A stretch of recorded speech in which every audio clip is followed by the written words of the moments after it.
Assalamualaikum warahmatullahi wabarakatuh. Perkenalkan, saya Jessica Caroline. Di sini saya akan menjelaskan apa itu probabilitas sampling, metode beserta contohnya. Sudah tahu apa itu probabilitas sampling?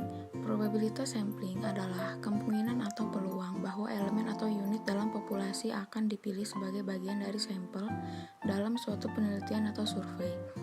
Ini merupakan konsep penting dalam statistik dan penelitian sosial, karena probabilitas sampling memungkinkan peneliti untuk membuat inferensi yang lebih kuat tentang populasi berdasarkan data yang dikumpulkan dari sampel yang diambil.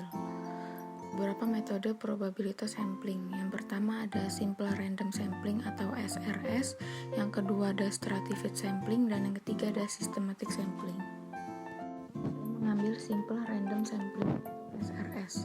Simple random sampling atau SRS adalah metode pengambilan sampel yang paling dasar dan paling sederhana dalam statistik probabilitas. Dalam SRS, setiap elemen atau unit dalam populasi memiliki probabilitas yang sama untuk dipilih sebagai bagian dari sampel.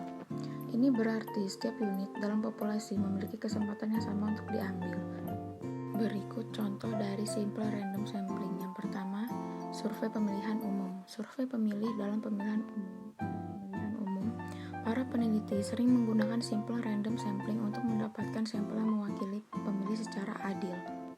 Berikut adalah langkah-langkah yang dapat diambil. Yang pertama, dapatkan daftar pemilih yang memenuhi syarat untuk pemilihan umum. Yang kedua, nomor setiap pemilih dalam daftar secara unik. Yang ketiga, gunakan generator angka acak atau metode pengambilan angka acak untuk memilih N pemilih secara acak. N adalah ukuran sampel yang dibutuhkan.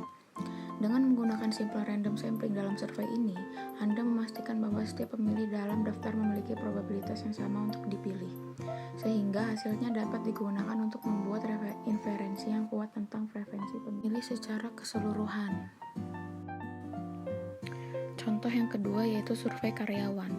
Survei karyawan sebuah perusahaan ingin mengevaluasi tingkat kepuasan karyawan dalam organisasi mereka. Populasi adalah semua karyawan yang bekerja di perusahaan tersebut. Untuk melakukan simple random sampling, yang pertama, berikan nomor unik kepada setiap karyawan di perusahaan.